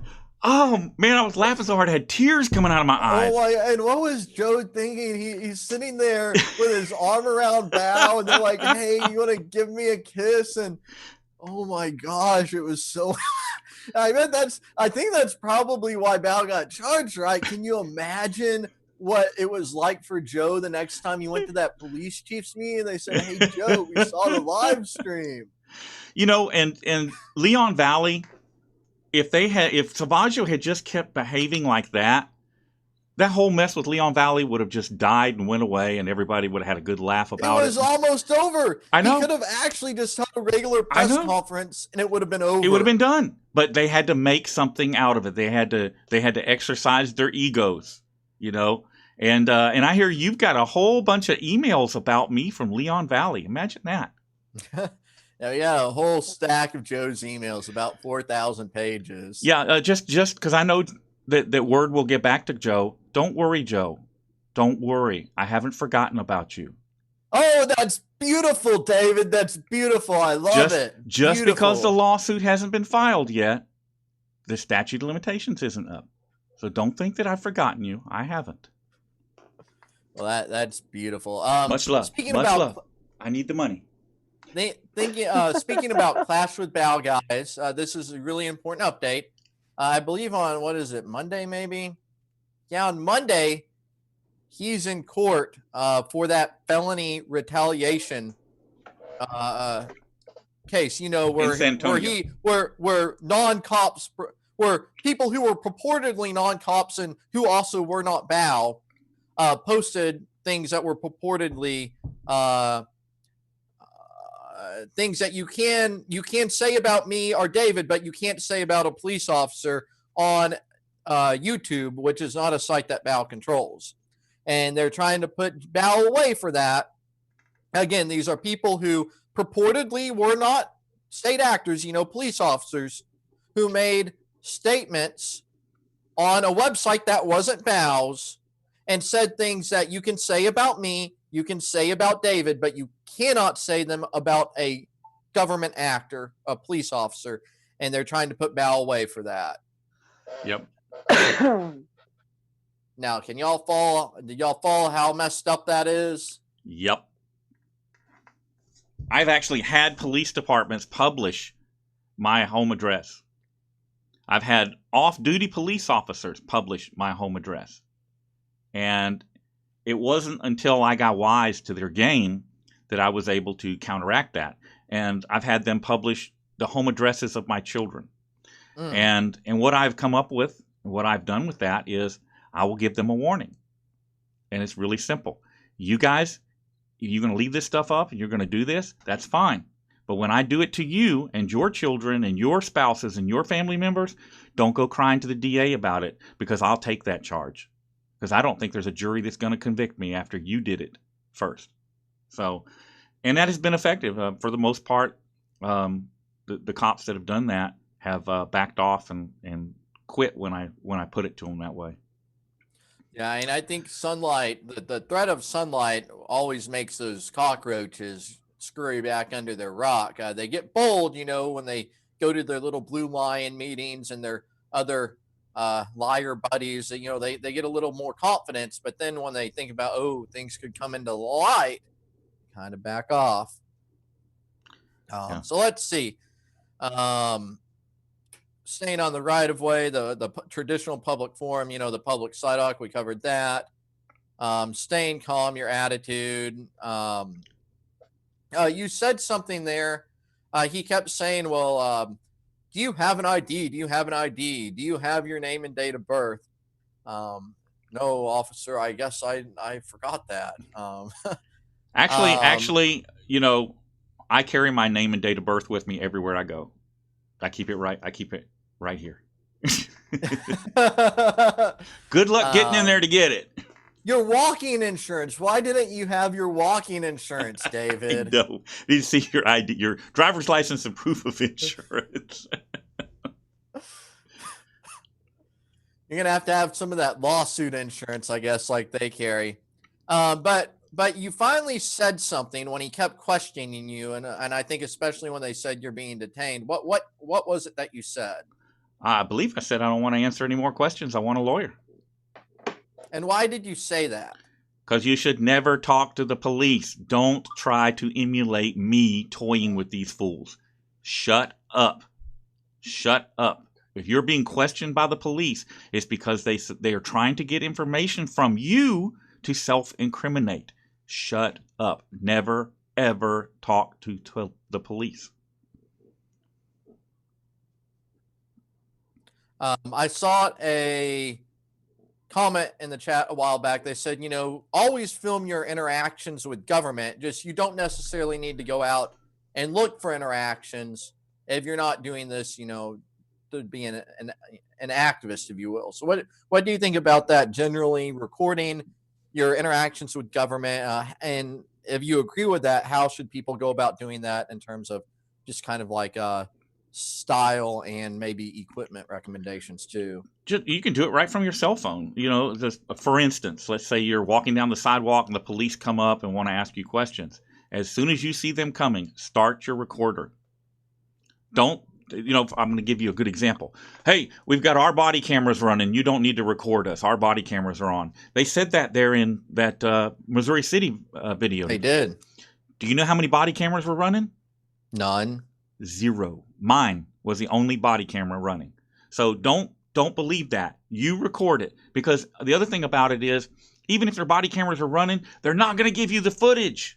They're not going to give it to you. That's correct. And I do want to point out that I know, well, Justin, you say this, but you have all these videos on your channel, and here comes no one else would have gotten that video that I got from Missouri City. no, you wouldn't have. And I'm talking to you viewers. No one else would have gotten that video. These are videos that the people don't see. And that's why they're scratching their heads. Well, Justin's complaining about public information, but from the way they see it is that Justin gets more public information that the people aren't supposed to have than anyone. But yet he's still complaining. And I'm actually going to do a follow-up video about Missouri City in that video, because guess what? They tried to say after the fact that I couldn't have that too. So they're really insane. They will try that trick and they'll point up with the cameras in the air. They'll point here and say, oh, I'm recording too. Don't fall for it. It's a trick. It's a trap. That is to protect the government and to attack you. It is not for your benefit. And in fact, it was great. If you don't subscribe to Carolina and Fort Worth CFW, please do. I don't think she's in the chat. That's odd. With me and you, can you believe that Justin and David are live and CFW is not in the chat? I hope she didn't accidentally get blocked. I can't believe this. I think she's working. She probably, well, yeah, she's probably tied up. But if you go to her channel, she did an audit in Boyd, Texas, and the government employee finally told the truth and admitted that the government camera was for the government's protection, not for the protection of the member of the public. And I hats off to that employee for telling the truth, because that's exactly 100% correct. Right. So always, we'll say you're going to the driver's license office, and then like pretty much everyone who goes, you don't get, you get denied for whatever reason, and you're going to decide you're going to protest outside the driver's license. What do you think? Should you film document while you're protesting the driver's license office? As you and I have personally discovered, you damn sure better be recording. And for those of you that don't know, Justin is leading up to something here, and it's a video that I've got and a video that he's got that I think we're fixing to publish. Yes, so definitely the links. I'm sure if someone is subscribed to me but not David, that would be like the biggest compliment ever in my life. So if by some slim chance that person exists, definitely you want to subscribe to both of David's channels. It's News Now Houston, and then really where you're going to find the most exciting stuff these days is on News Now Community. Both of those are down below in the description. Since we bring this up, I'm going to go ahead and why don't we show people a little sneak peek? How does that sound? Oh, yes, thank you guys. do it. Cindy, we can hear you. Oh, sorry. Everybody's like, you're putting the wrong date, you're putting the wrong date, and I just caught it. Okay. All right. Earl Waters, I will be coming to Florida before summer. Here we go. All right. So, David, you'll have to look at your cell phone for this one. I'm looking at it. Oops.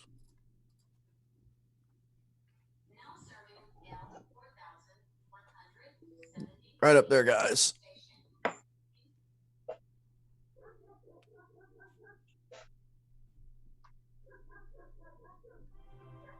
Man, who's Thank that? you, Dan Hill, for subscribing. Who's that guy in the blue jacket? I know he's got some cameras there. And is that a policeman talking to him? Looks like a state trooper. Is Not that the Trooper state police. Butler? Not the state police. Butler, doesn't he like falsely arrest people and lie and make up things to charge them with? He wouldn't do that, would he? I don't know. We're gonna have to wait and see. We're gonna have to wait and see. On Friday, though, we might have the answers to those questions, and so there's a little sneak peek, guys, of the videos that'll be coming out Friday morning at DPS. Yeah, you should. It'll probably be your turn at some point, so y'all should probably start considering behaving. And that video will be on my son's channel. It's not my channel, but on my son's channel, News Now Community. Oh yeah, I'm sorry. I knew that. I don't know why I said that. I was just, It's fine. It's fine. On a roll. Yeah. So News Now, and I know that for a fact. News Now Community is not David's channel. He's just a famous Contributor. celebrity personality who appears on the channel. Okay, so should we? I saw some questions about Englishby. I know. I have some information. Is it okay if we show some more information about Englishby that people haven't seen yet? Sure. Okay, so guys, I'm still working on laying the groundwork on this story. There's much more to this story. I mean, the guy is an activist against what auditors do, basically. And it just so happens that now he's attacking free speech in a manner that is actually my hot button issue. Who would have thought? But that's how the cards fell. Ex-bootlicker, the good news about HBO Matt, I don't know if I can tell it yet. So I can't, but it's great news. He has a YouTube channel. He does videos now. Why don't you just go subscribe to his channel? I'm sure he'll be, telling the news over there. Philip Englishby. He does not work at Missouri City anymore. However, and for those of you all who have called in, that's just, he's not here anymore. And, they might even make it sound like they got rid of him. They didn't. He left, and then he got a really sweet gig. He took retirement from Missouri City. Yeah, now he's, I guess, is he double dipping? Sure, you can't double dip as a cop, can you? Sure, you can. You can retire and then go back to but you have to go to a different department, I think.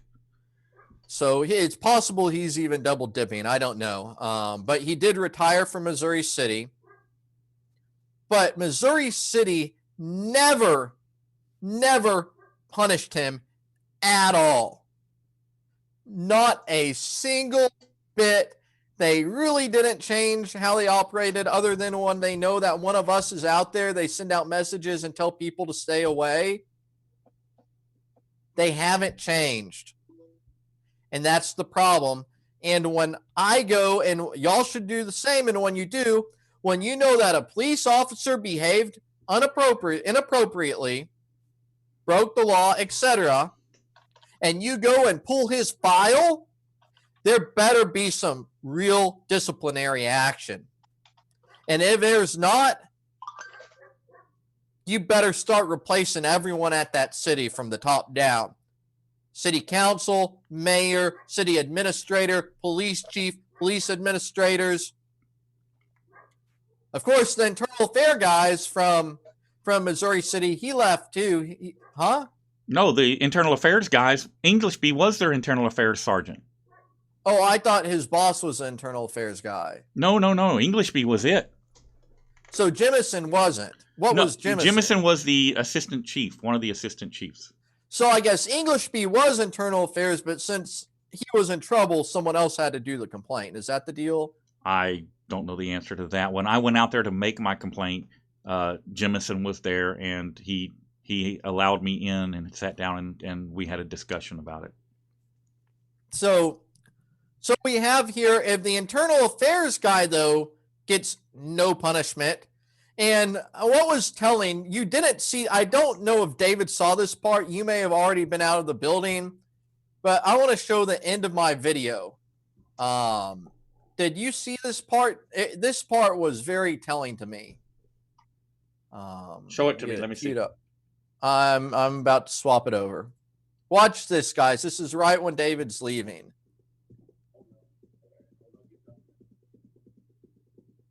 So you didn't see this. So you see there, guys, there. Oops, I paused a little bit too late. What that card was is, I guess David had a business card or something that said what he was, Pinac or whatever. Yes, I gave them a business card that identified who I was, what I was, and basically at that point I just walked out. Said, oh no, they said. Oh no, did I not show it? I didn't show it, did I? Did y'all see it? They tried to give me the card back, and I said, oh no, you want that card? You want to know who? Did I have that up or not? Did I mess up? Did y'all see that on the Did screen? not see it. There's nothing on the screen but you and me. Oh, I did. I messed up. I'm sorry, guys. Here it is. Watch this.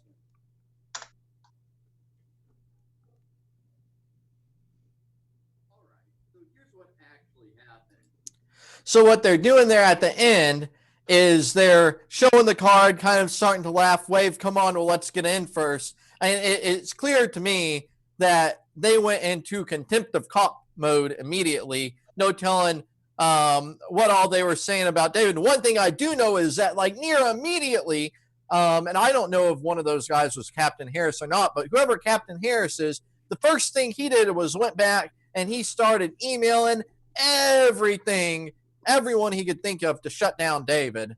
So I don't know if you did any other audits that day, but I went over to Stafford, but it wasn't a big deal. well, I mean, they already knew about it, so you would have been passed everywhere since they all got an email about you. Yeah, but I went back to Stafford about a month later and found some issues.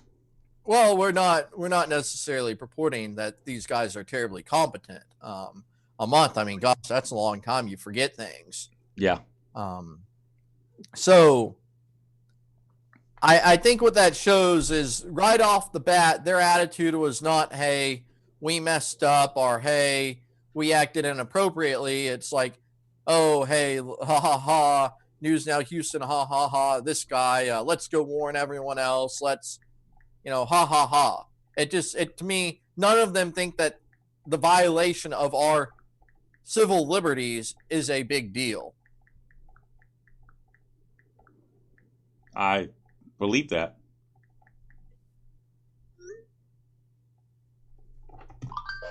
So, new Englishby records.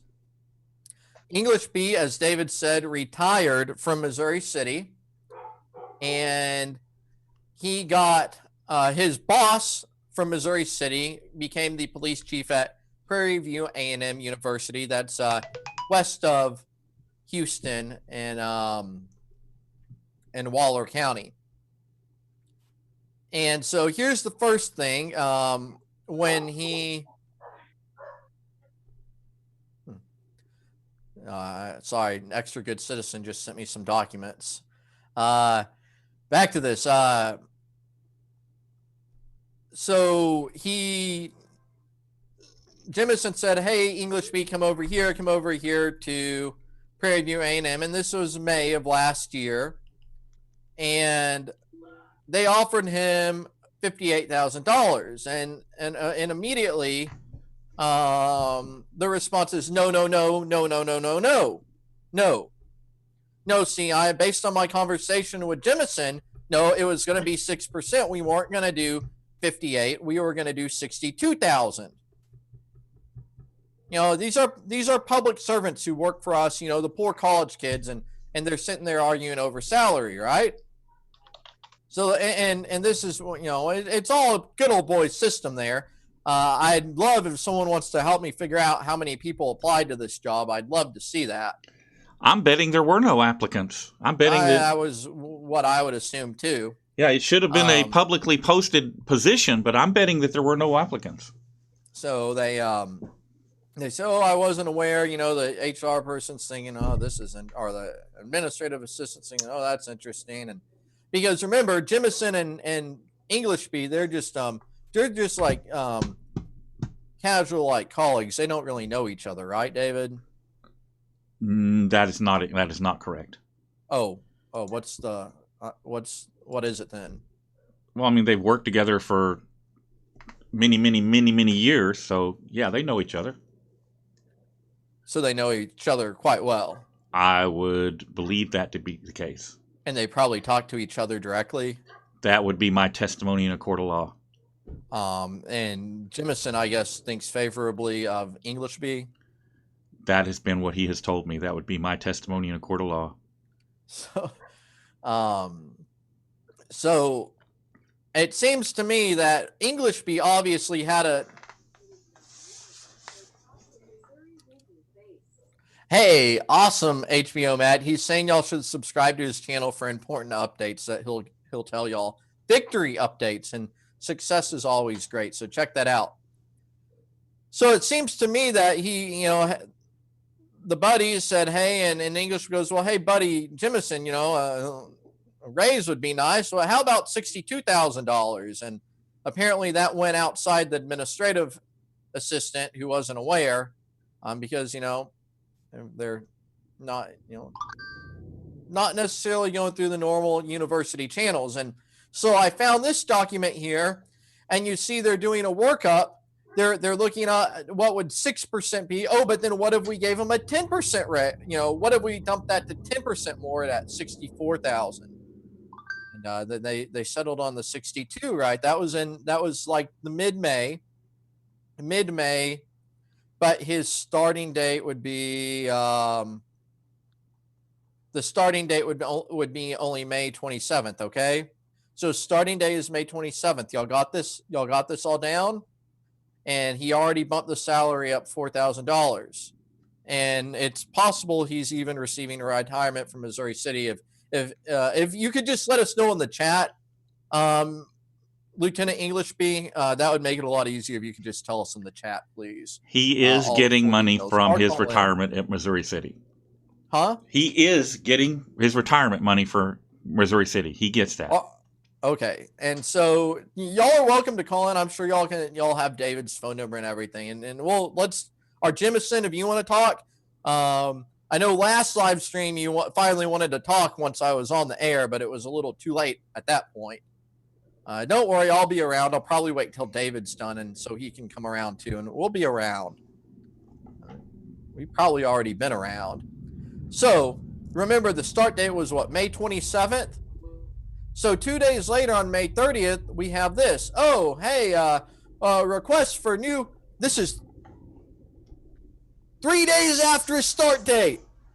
Waiver request for new employee promotion. This went to the president of the university.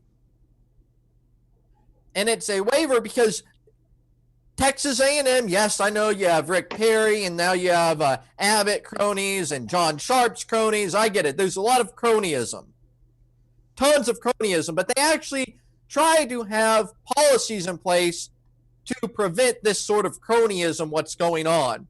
And what's going on here is they brought a police officer clearly has contempt for freedom of expression, the First Amendment. And when I walk around Prairie View A&M, by the way, I can just tell immediately that they stifle those students, their expression, their ability to organize on campus. It's readily apparent. There's a huge problem there. And it's compounded by their hiring guys like Englishby, who we know not only has a history of, but continues to attack First Amendment protected activities.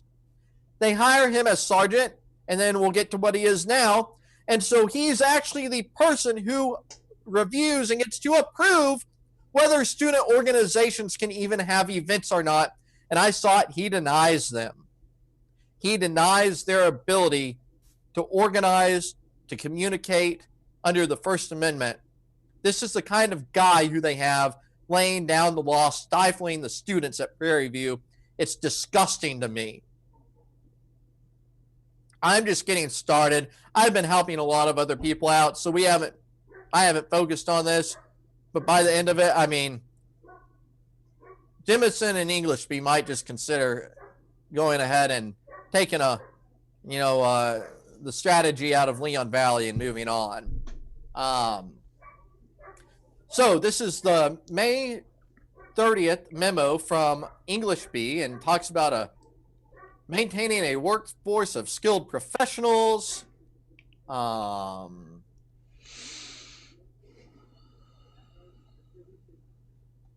So they're the administrative lieutenant's leaving in June, and he wants to fill it. He recently hired an extremely qualified candidate, Philip Englishby, that worked with him at Missouri. And again, this is red flags, cronyism. But yet, they just, the rules don't apply. The rules don't apply to the police. So he was hired as a police sergeant earlier this month after having retired with 23 years of experience. During my last 5 years as assistant police chief at Missouri City, he worked directly under me as internal affairs sergeant. I mean, come on. How is, hey, Mr. Internal Affairs, I think you just violated my rights, so you're going to punish yourself? I mean, come on, guys. But this is the sentence that just had me rolling. I could not believe this. You want to read this sentence, this last sentence in this paragraph, David? Can you read that? Let me see if I can actually see it. Hold on a second. I got to turn the chat off. Clear. Exit out. Okay. Highlight what you want me to read there. Oh, found him to be trustworthy, dependable, and above all else, extremely competent.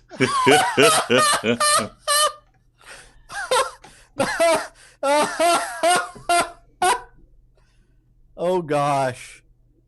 All right, and do I need to show you all the do I need to show you all the video clip of him bringing out the law book yet? Do I need to show that again?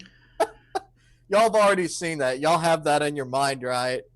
He's extreme. We gotta show it again. We gotta show it again. This guy, he's extremely competent. Remember, extremely competent. You know what I noticed? How after they let you go, how Englishby came out and apologized. Didn't happen. Didn't happen, did it? He hid in the back.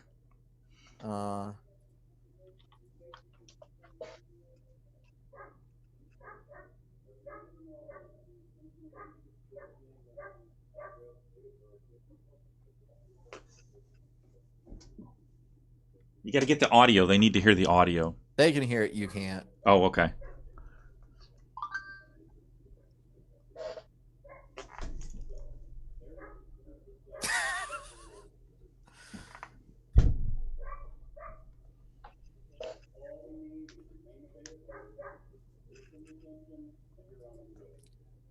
And I love how you're just prudently exercising your Fifth Amendment right to remain silent.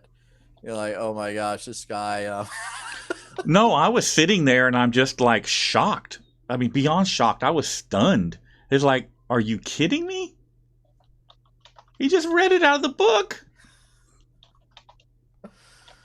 Oh man. And for all the laws that there are in Texas that are written so that they're so confusing, the average person can't understand them.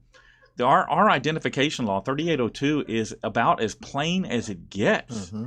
You do not have to identify unless you have been lawfully arrested. End of story.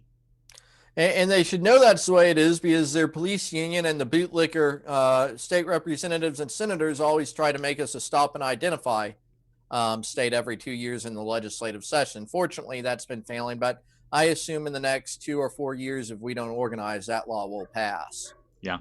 OCT is standing hard against that, and there's a couple of other groups, ACLU, and some other groups that are standing steadfast fighting that. Mm-hmm.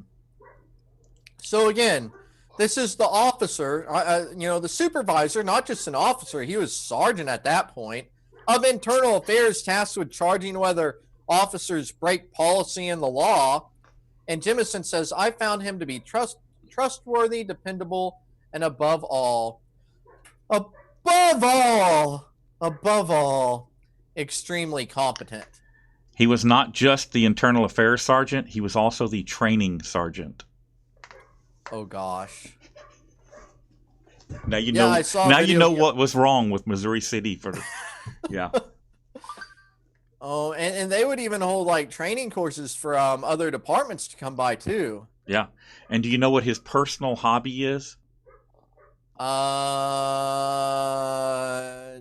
Public photography. Oh, that's so only the government can enjoy those hobbies now, I guess. If you're a regular non-sworn individual, then I guess just keep your camera in your pocket. Well, luckily I'm sworn. I'm sworn to expose tyrants with my camera. So, all right, Justin. My Zoom is fixing to expire, so I'm fixing to have to jump off of here. Okay. Well, thanks for well, you did a Tuttle update last night, so they can go over to your channel for that. Yes. As far as Winston Knowles go, I believe there's a new fund being raised for legal defense. Somebody on another screen was blowing me kisses. Legal defense for Winston Knowles, correct? Yeah, say it again. There's a new fund for Otto the Watchdog for getting him a good attorney. Yes, that link is being posted over here. I'll get it sent over So to you. go to News Now Community. I believe you can find that. No, News Now Houston. News Now Houston. We're going to have DPS videos on Friday. Thanks for coming on, David. I hope you all enjoyed these auditing tips. I'm not going to wrap it up yet. I'm going to go through these last few pages, and then I'll wrap it up over here. But News Now Houston, guys, the most famous, the best, the godfather of auditing, sharing his auditing tips. And thank you for coming on the show. I really appreciate it, David. No problem. We'll do it again. Do it again sometime. So what I'm going to do is, for all my subscribers that are over here watching and listening, Cindy, this Zoom meeting is going to end.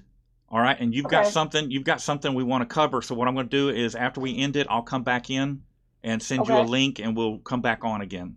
So everybody, we're going to get off of here for a minute, and we'll be back. I'm going to go get some cinnamon rolls and refill my green tea. And which channel will that be on? News Now Houston. In about 10 minutes, we'll be live again with this other update.